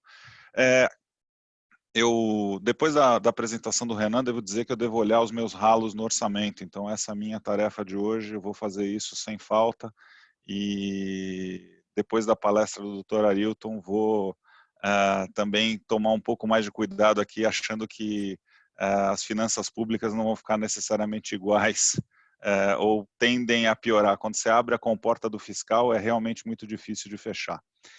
Deixa eu dividir minha tela com vocês todos. Eu fiz aqui, são 4 slides, é super simples. A gente não precisa de disclaimer. Deixa eu só maximizar aqui, espero que... Então, eu vou começar com a tabela periódica. Renan, parece que a gente combinou, mas na verdade isso aqui é super importante. A única certeza que eu tenho, e eu tenho 25 anos de mercado, talvez até um pouco mais hoje em dia, eu entrei em 95, houve uma época que eu achava que era culpa minha, a quantidade de crises que a gente teve. Comecei com tequila no México, depois veio Ásia em 97, depois Rússia em 98, Brasil em 99, bolha do Nasdaq, crise de 2002 com a eleição do Lula, 2008 e agora vem essas aqui. A única certeza que eu tenho hoje em dia é que as crises ou recessões, elas vêm. No mundo desenvolvido, acho que 1 a cada 10 anos, talvez 2. No mundo emergente, talvez elas aconteçam com um pouco mais de frequência, dada a instabilidade. No Brasil, a cada 5 minutos, depende do que o presidente fala. Então, voltando à palestra do Renan, a impressão que a gente tem é que o segredo para transitar esse ambiente, ele diz respeito a 2 palavras: você ter diversificação e você ter disciplina nessa diversificação.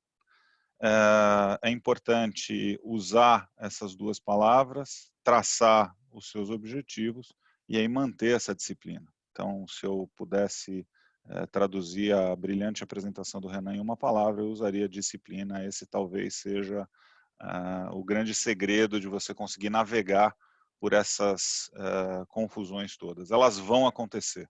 Eu não sei quando, mas eu sei que elas vão acontecer. Então, essa é a primeira coisa super importante do ponto de vista de investimentos. A segunda coisa, lá no Pactual a gente usa um método relativamente simples. A gente faz uma alocação estratégica do cliente. Ela tem que ter basicamente todas as classes de ativos, e aí a gente muda a proporção estratégica dependendo do perfil de risco do cliente, o clássico, conservador, moderado, agressivo, arrojado, etc. E aí a gente estabelece um grau de qual seria a alocação tática ou de curto prazo para aproveitar uma ou outra oportunidade para aquele determinado perfil de risco. Então, a gente também define qual é o tamanho da alocação tática que esse cliente ou determinado cliente deveria fazer, dependendo das circunstâncias de mercado. E aí a gente usa vários instrumentos para fazer isso, de tal sorte que o cliente preserve a alocação estratégica, mas que de vez em quando ele possa desviar um pouquinho, fazer uma mudança de trajetória e aproveitar uma ou outra oportunidade. Eu brinco que em investimentos a gente deveria ser caçador de elefante. O elefante não passa toda hora, mas quando ele passa ele é grande, você tem que ter espaço no teu portfólio para acertar o elefante e se beneficiar disso. Então essa disciplina traz esse tipo de vantagem. Os perfis de risco que a gente tem no banco são esses, e aí eu gostaria de fazer uma provocação para vocês, que é definir um pouco o que é risco, né? A gente tem a tendência de achar que investimento em renda variável ou em ações é extremamente arriscado, porque a gente vê muito aquelas oscilações de preço. Mas, na verdade, uma coisa que é bastante importante é notar que essas oscilações de preço, elas refletem as ansiedades no mercado, refletem o medo, a ganância que o Renan mencionou, e, por consequência, não necessariamente elas refletem o real valor dos ativos. Então, risco, na verdade, na minha visão, é você ter perda permanente de capital. Perda permanente de capital significa você fazer um negócio, essa empresa quebrar ou esse título de dívida ser de uma empresa que quebra e você não vai ter nunca mais o retorno daquele investimento. A oscilação de preço nada mais é do que isso. Se a gente tivesse na tela o preço do nosso apartamento todo dia, a gente ia ficar maluco. Ele provavelmente ia oscilar até mais do que a renda variável, até mais do que a bolsa, porque ele tem muito menos liquidez. Então, a gente ia ter uma dificuldade, inclusive, maior para encontrar compradores para aqueles ativos a todo instante de preço. Então, essas são algumas coisas que eu julgo bastante importantes na hora da gente investir. Tem uma outra coisa importante aqui, que é tentar definir um pouco o que seriam esses padrões de investimento. Claro que o investidor moderado deveria ter uma proporção maior de caixa ou renda fixa na carteira, e, por consequência, o agressivo um pouco mais de renda variável, mas isso depende também do ciclo de vida da pessoa, do estágio de vida da pessoa, e dos objetivos para aquela determinada carteira de investimentos. Então, você pode estar com o objetivo comprar uma casa, por objetivo se aposentar, depende se você começa a investir com 25 anos no seu primeiro emprego ou se você está mais próximo da aposentadoria. Tudo isso deveria influenciar. E mais do que isso, acho também hoje, a gente ainda vive um cenário bastante complicado, que na minha visão, impacta o crescimento, especialmente do mundo desenvolvido, mas o Brasil não deveria ser exceção desse movimento. Eu acho que a gente vai sofrer algumas consequências. O crescimento tem sido mais baixo e é engraçado que desde 2008 a gente vive um mundo em expansão monetária, inclusive mais exótica do que o tradicional, vamos cair os juros, e parece que esse remédio não tem surtido o efeito desejado. Como se a gente estivesse dando antibiótico para o paciente já há alguns anos e, sei lá, ele não melhora. Não necessariamente esse remédio vai surtir mais efeito. Então, o juro que já era baixo, ele caiu, foi para zero, e ele não está sendo suficiente. É por isso que hoje em dia, além do juro, na situação grave que nós vivemos, a gente tem também o estímulo fiscal. E a resposta para um juro negativo ou zero, ou juro real negativo em muitos lugares, depende também da situação demográfica. Então, uma coisa é eu ter juro real perto de zero quando eu tenho 20 anos e 50 anos à frente de trabalho para eu poder acumular, então eu vou tomar dívida, vou comprar apartamento, vou fazer um monte de coisas. E a outra coisa, se eu estou em um país cuja idade média é muito mais avançada, mais próxima da aposentadoria, e o juro real zero significa que aquela minha poupança ela não vai ser suficiente. Até porque, além de tudo, eu achava que eu ia morrer com 85 anos e agora, dados os avanços na medicina, eu vou viver até os 100. Então, certamente eu não vou ter dinheiro suficiente. Acho que esse é um efeito importante no padrão de consumo e na reação marginal das pessoas às políticas que a gente tem visto. Aqui no Brasil, em relação à política fiscal, eu gostaria de separar duas coisas importantes. Na apresentação do Dr. Arilton, a gente viu o spread de risco indo a 300 basis points. Sem dúvida nenhuma é um movimento muito importante, mas eu gostaria também de lembrar que em 2002 a gente viu o risco Brasil acima de 1.000. E a gente não tinha pandemia. Eu acho que o Brasil mudou bastante, em especial em relação ao financiamento externo. Então, hoje o Brasil ele é credor externo, tem uma quantidade de dívida externa virtualmente zero. Se a gente descontar as reservas, na verdade, sobra bastante dinheiro. Por consequência, a gente consegue financiar esse déficit público, em grande maioria, no mercado local. Então, se a gente não conseguir controlar a parte fiscal, acho que o grande risco é a gente, em algum instante do tempo, monetizar a dívida e ter um efeito inflacionário. Então, eu tenho menos medo de um calote externo clássico, como foi no final da década de 80 para os países emergentes, a América Latina não foi diferença, do que da dívida interna brasileira. Talvez no longo prazo a gente devesse ter um pouquinho mais de preocupação com algum surto inflacionário por conta desse certo descontrole. Eu queria, em seguida, fazer alguns comentários aqui em relação ao que fazer com os investimentos daqui para frente, e eu trouxe para vocês duas oportunidades que eu acho que são razoáveis. Então, voltando àquela nossa tese inicial de alocação estratégica e tática, o que o tático está dizendo para a gente hoje? Onde tem, como eu brinquei, o elefante? Onde tem a oportunidade para talvez a gente ganhar um pouquinho mais de dinheiro? O que o governo tem feito, ou qual é o mix de política econômica que a gente tem visto no Brasil? Há uma tentativa, primeiro, antes da pandemia, há uma tentativa da gente trocar as âncoras econômicas brasileiras, né? Antigamente você tinha um certo descontrole fiscal e a âncora era basicamente monetária. Então o Banco Central estava carregando todo o peso e você não tinha uma ajuda do lado do governo do ponto de vista fiscal. Então você tinha déficits horrorosos e para controlar a inflação você tinha que ter um juro estupidamente alto para conseguir resolver esse problema. Com um pouquinho mais de disciplina fiscal, tentando fazer as reformas, tentando segurar um pouco os gastos, você cria uma âncora fiscal, não precisa mais tanto dessa política monetária, até porque a gente vem de uma quase depressão econômica nos anos de 2014, 15, 16. Então você tem uma capacidade ociosa tremendamente grande na economia.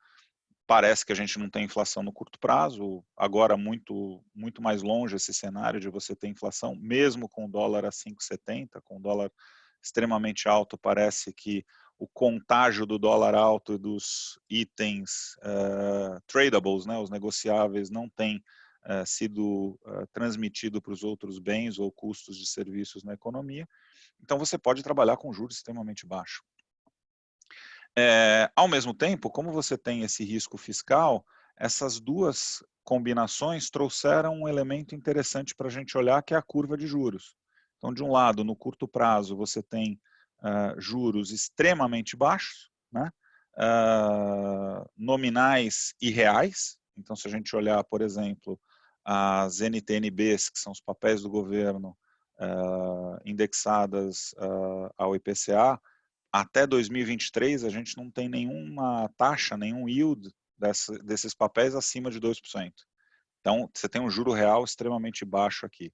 Só que como você tem algum prêmio para o futuro, na verdade o que você tem é uma inclinação grande, o que significa dizer que se você andar dos 2 anos para os 10 anos, o prêmio adicional que você recebe para carregar esse risco é de quase 300 basis points. Então, o que essa crise nos trouxe? Nos trouxe exatamente essa inclinação de curva. Onde eu acho que tem uma oportunidade interessante para a gente alocar o tático. Para o investidor, pessoa física, as debentures incentivadas, elas são isentas de imposto. Como elas não são títulos públicos, elas embutem um prêmio de risco.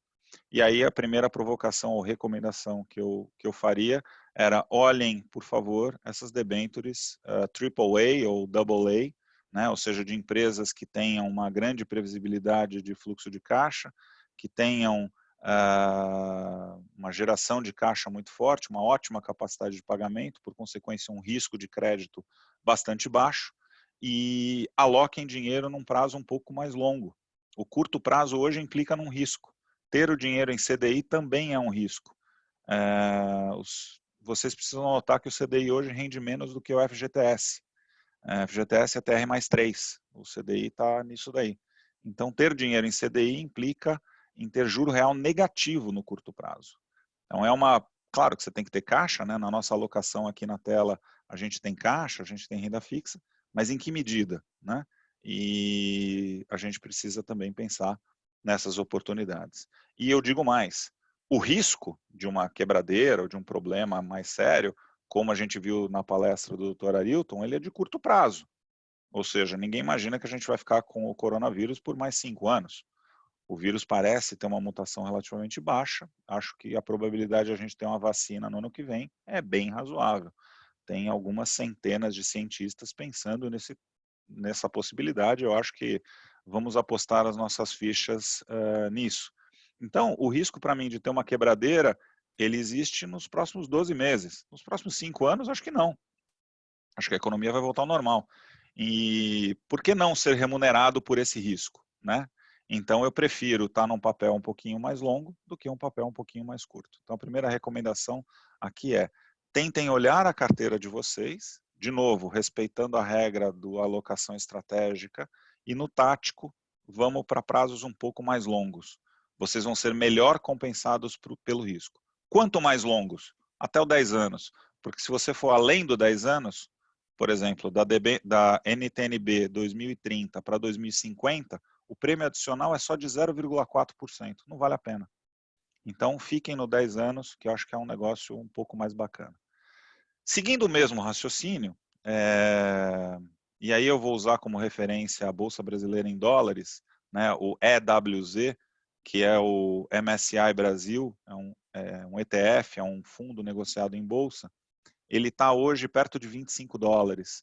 Para trazer uma referência para vocês, no auge do problema com a Dilma no impeachment, ele bateu 18 dólares, e em 2008 ele bateu 28 dólares. Então a gente está numa região razoavelmente barata, né? É difícil usar o Bovespa como comparação.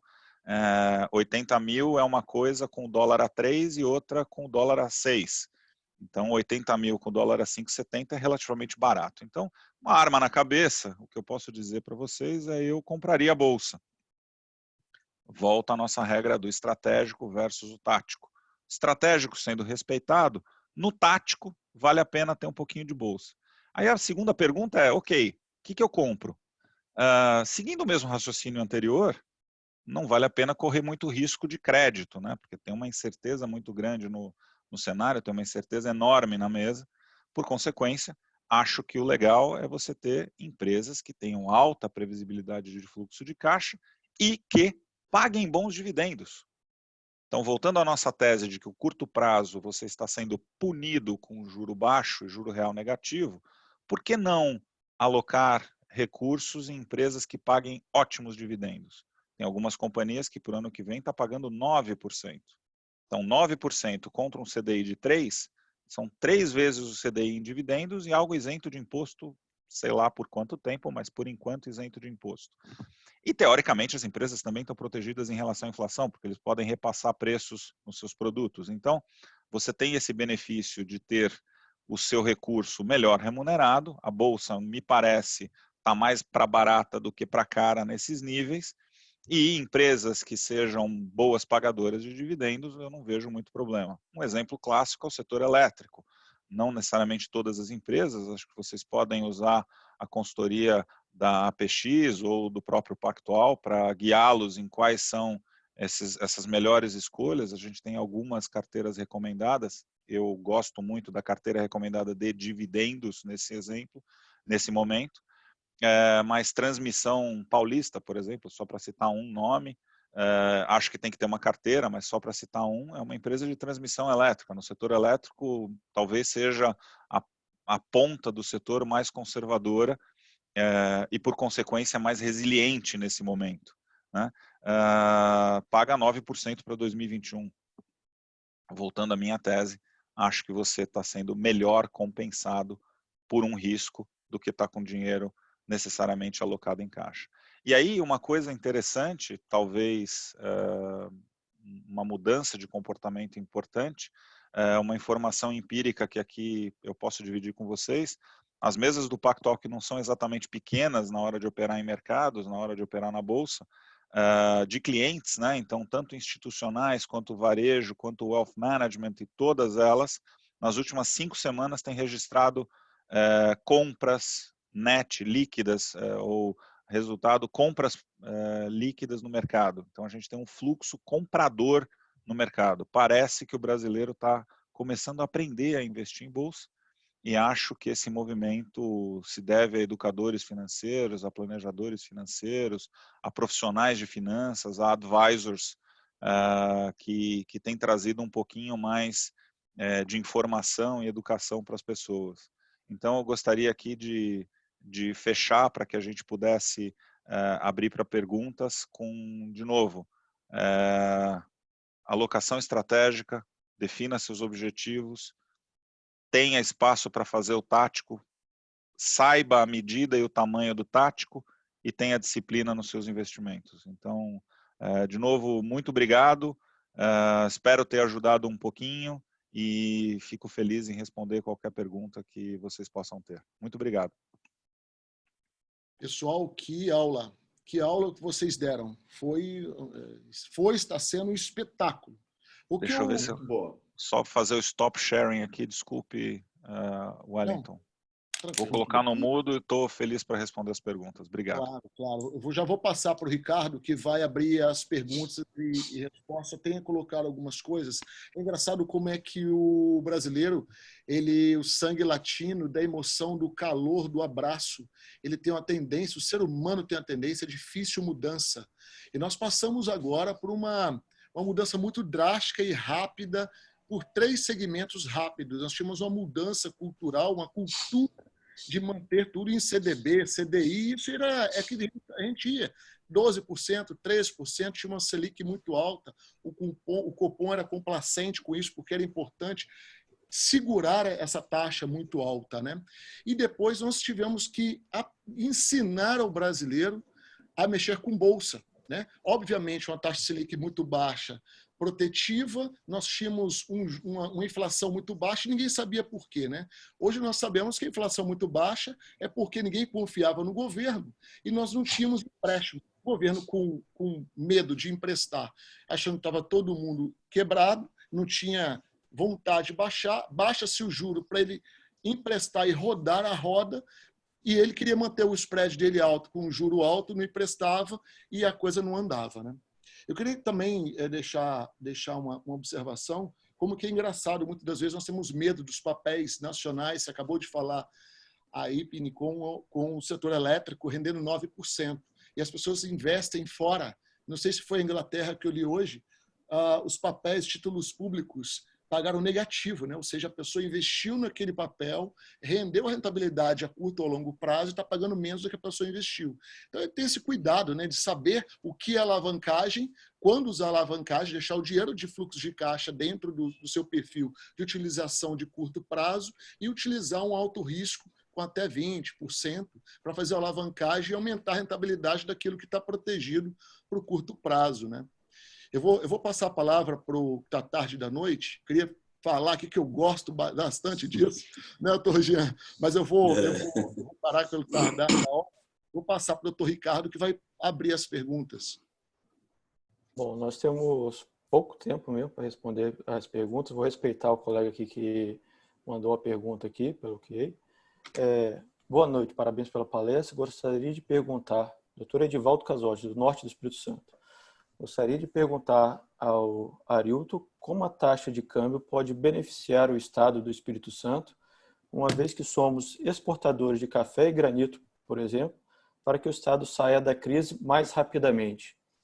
Antes do Arilton responder, eu só falar para o Aaron Stefan, enquanto o Arilton responde, mandar a pergunta no QA aí, que a gente tenta responder rapidinho antes que finalize. Pode dar continuidade, Arilton.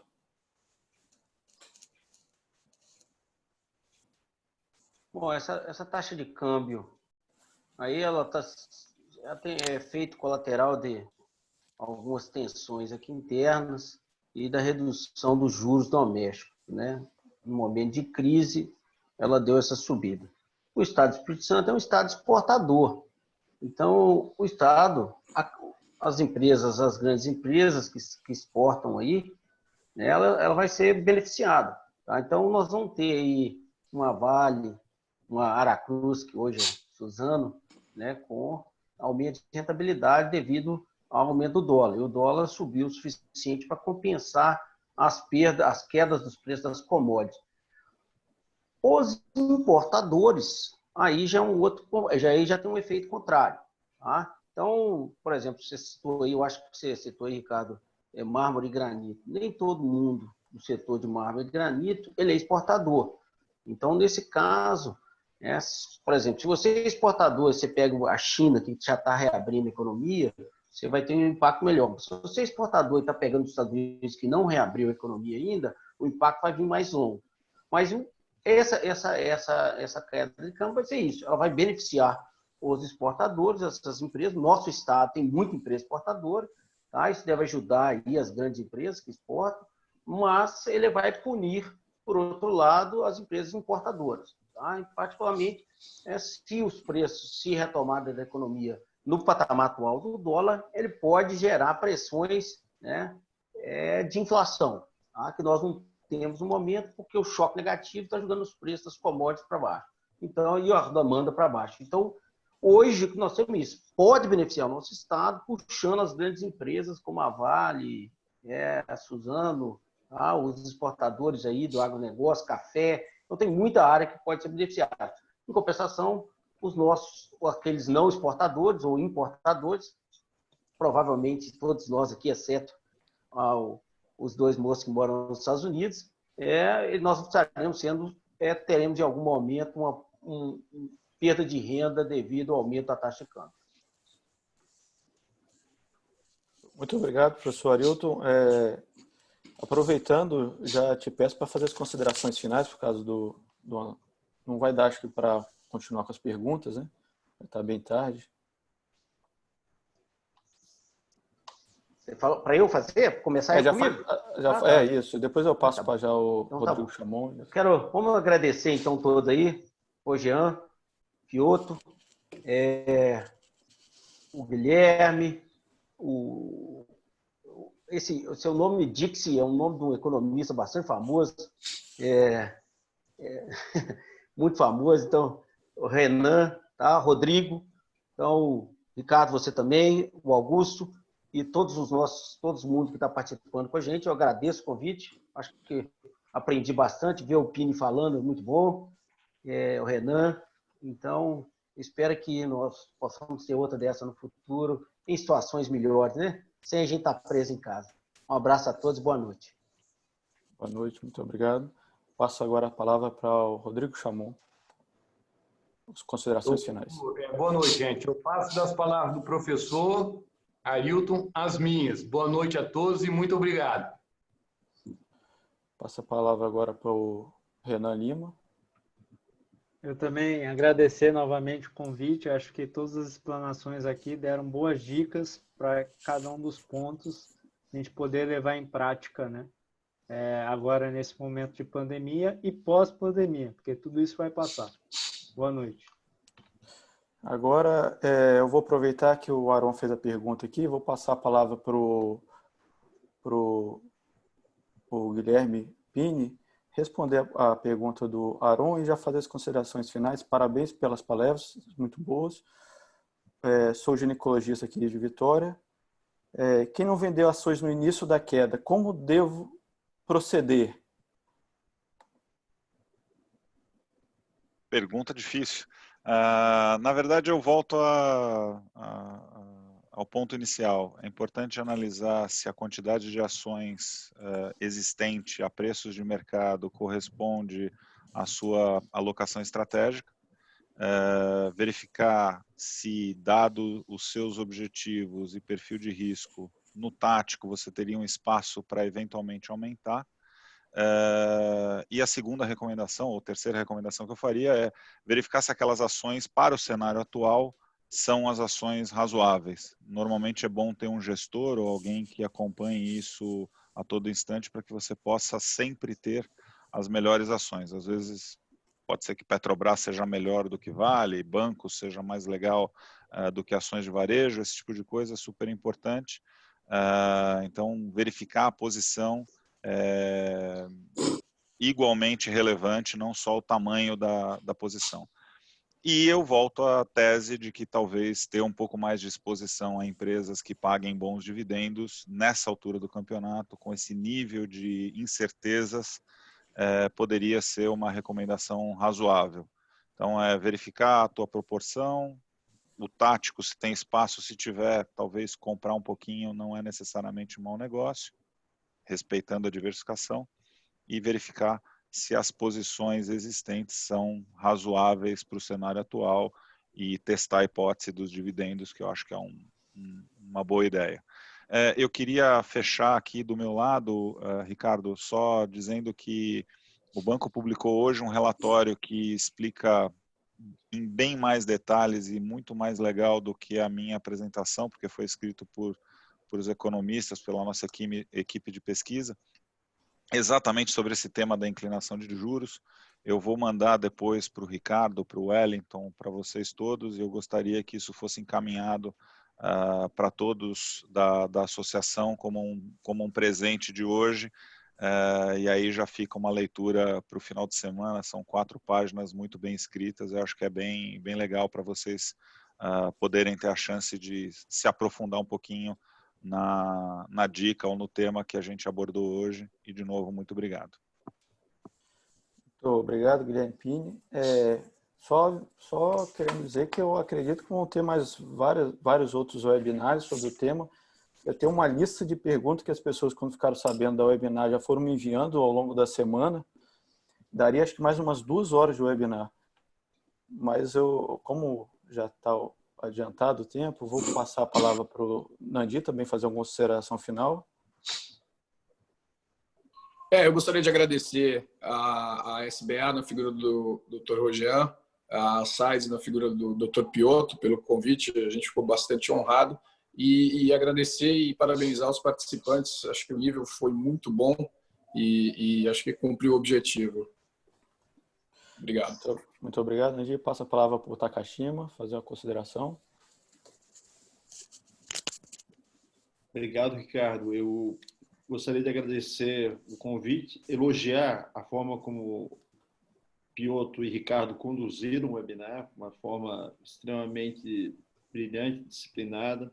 Creio que a SAIS tem que realmente organizar mais webinários. Vocês já estão capacitados para isso. E a SBA deixa à disposição a plataforma sempre que for preciso para fazer uma atividade como essa.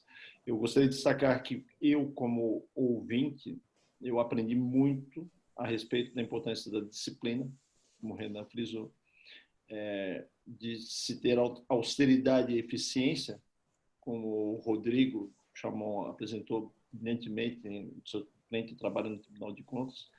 Do doutor Arilton, eu extraio assim, a importância de fazer uma análise cuidadosa do assunto, do tema, e estar preparado para fazer as tendências de o que surge, e por parte da equipe do BTG Pactual, do Nandi e do Guilherme, a importância de se ter profissionais, estar bem assessorado, e nesse sentido também o Renan e o próprio Arilton, de ter especialistas ao lado nesses momentos, tanto os bons momentos quanto os maus momentos, porque, como disse o Guilherme, crises, elas são sucessivas. Essa eu acho que talvez a única certeza da nossa vida, que a nossa vida vai ser uma sucessão de problemas e crises, então a gente tem que estar preparado para enfrentar isso aí.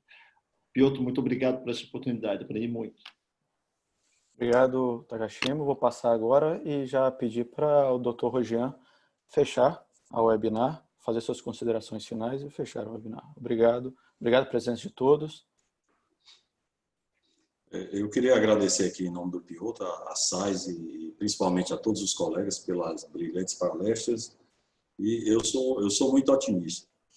Eu torço aqui para que todo esse estresse pós-traumático que a população vem sofrendo agora, que não comprometa muito a economia do próximo ano, e que nós tomemos isso aí como um aprendizado, inclusive, essa época de crise, né?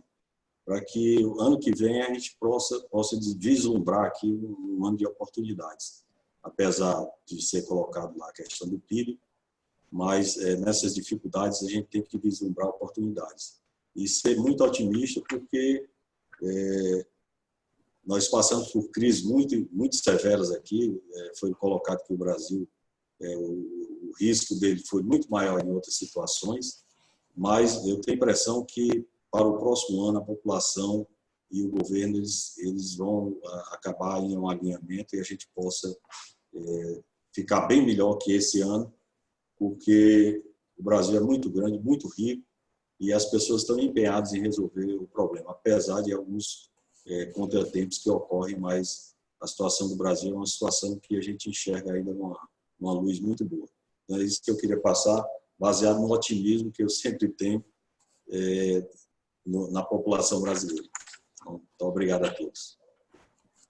Muito obrigado.